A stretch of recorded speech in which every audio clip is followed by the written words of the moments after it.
Hey everybody, Ken Dobson here. Welcome to our weekly C3 meditation. In addition to the teachings we offer each week at C3, we also have our midweek meditation, which a member of the community just offers a few thoughts, generally on the theme for the month. The theme for this month is conversation. And I'm honored just to offer the brief meditation for this week. So thanks for tuning in. I just returned from the Tetons and Yellowstone, two of my most favorite places on earth, really. I haven't been to Yellowstone since I was 19, and I was in the Tetons a couple years ago, and I went there on a family trip this time, a kind of a family adventure, RV adventure. And it was extremely life-giving, as these, just being in wild places tends to be. Something in my own soul feels, I was going to say at home. That is true, but being around wild animals also gives you this feeling of reservation and wonder and awe. I had a close bear encounter about 20 feet away with my daughter.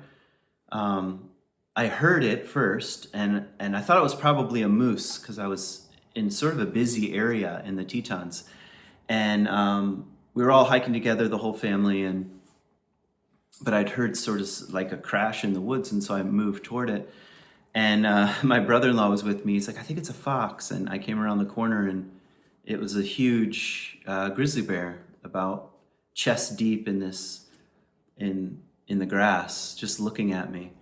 And yeah, it's moments like that you feel the beauty, wonder, impermanence of life, all sort of at the same time. So what a gift. I always feel like an encounter with a wild animal, especially one where you don't get eaten, is a gift. And anyway, so I'm still feeling the gifts of that time away. And just really grateful. So I thought I'd share real briefly a story from Iron John. Iron John is a myth, an ancient myth, and Robert Bly, this is his book on Iron John. I think he wrote it in the 1980s, and I've read this book probably more than any other book, but it's been a few years, and I felt compelled to kind of return to it. In part because he says it's a book about men, and sort of talking about masculinity, and the masculine is, besides talking about the toxic masculine, which is quite popular, talking about the sacred masculine you don't hear much of, and I just felt like it was time for me to turn my attention again to the question of what is the masculine, and to say that is to also ask what is the feminine, and what does that have to do with gender, and in what ways do we carry the masculine and the feminine within? And anyway, these are areas of interest of mine. But so I've been returned to the book, Iron John, and to the myth itself. And I just want to tell you the very beginning of it, which is in some ways relates to my time in Yellowstone, and to the question of what kind of conversation are we having with the world and with our own nature. So the story begins in a kingdom, and with a castle, and things are going fairly well in the kingdom, and the kingdom sits on the edge of some woods, and life is pretty good. Life is okay. People have what they want. They have Netflix and easy access to groceries that they can order online and have delivered at their door, and life is okay. And one day, a hunter comes to town with his dog, a young hunter, and he starts asking around, like, "Hey, what's there to do around here? Where's the adventure?" As young people tend to, maybe you could even say, I don't like this as a metaphor, but hardwired to seek. But it's built in, it's innate, we could say. That's a better way of saying it. Where's the adventure here? And he starts asking around, and people are like, not much of an adventure. And actually, one day he bumps into the king and asks the same question. It's like, "Hey, I'm a hunter. I have my dog with me. I'm looking for a great adventure." He's like, "We don't really have that much around us, but there are some woods at the edge of the castle that no one goes into, because when hunters go in there, they don't return. And the hunter thinks to himself, this is exactly the kind of adventure I've been looking for. So off into the woods he goes with his dog, and he gets pretty deep into the woods, and he's walking along the edge of a pond when a hairy hand comes out and snatches his dog and takes it down to the bottom of the murky pond.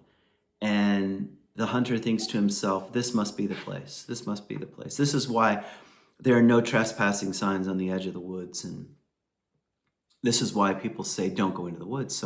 But he thinks, I found it. So he goes back and recruits a couple of other hunters.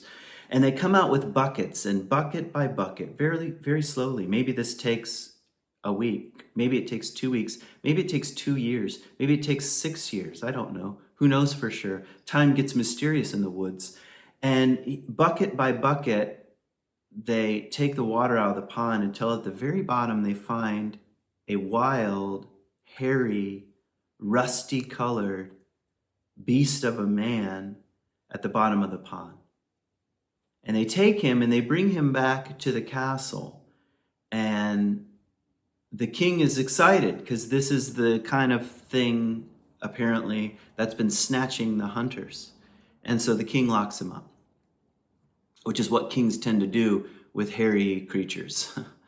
And here I'm going to pause the story because it's a very long myth. And this is supposed to be a short meditation. And I just want to offer maybe one thought on this image. This is a story, Iron John. The wild beast is a kind of Iron John character. The name comes a little later. But for now, let's just call it the wild man. The wild thing, you could even say. But for now, we'll call it the wild man. Is related to our instincts. And what culture tends to do is be afraid of them, first of all, and either lock them up or forget about them altogether and put them in the woods, the deep, dark woods with no trespassing signs.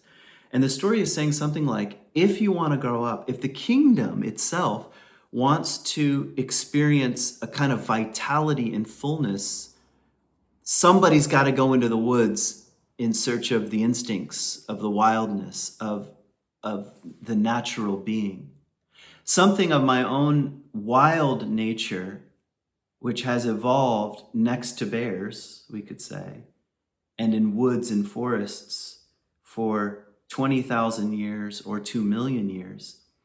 Something of that nature exists in my own being and in your own being. And I think one of the things that we're being asked as a culture to do is bucket out, bucket by bucket, the pond, to see what's down there. And when that beast first emerges, it's a bit scary and we want to lock it up. But the rusty, wiry, hairy, animal-like nature, Mary Oliver has that great line, you do not have to be good. You do not have to walk 1,000 miles on your knees through the desert repenting. You just have to let the soft animal of your body love what it loves. What a line. There's a woman who has done her own bucketing work and found the soft animal of her body. And so I think one of the things in our overly sanitized, industrialized, economy-driven, scientifically minded culture is we've forgotten about the wild being, the wild man, the wild woman, the green man, the green woman in the myths. And part of our own growing up has to require some bucket work, bucket by bucket, down by the layers, to see what instinctual self is still down there, still connected to the earth, still rooted in the pond, still mucky and murky. So I'll leave you with that as an image. Thanks for joining us for today's meditation. Peace.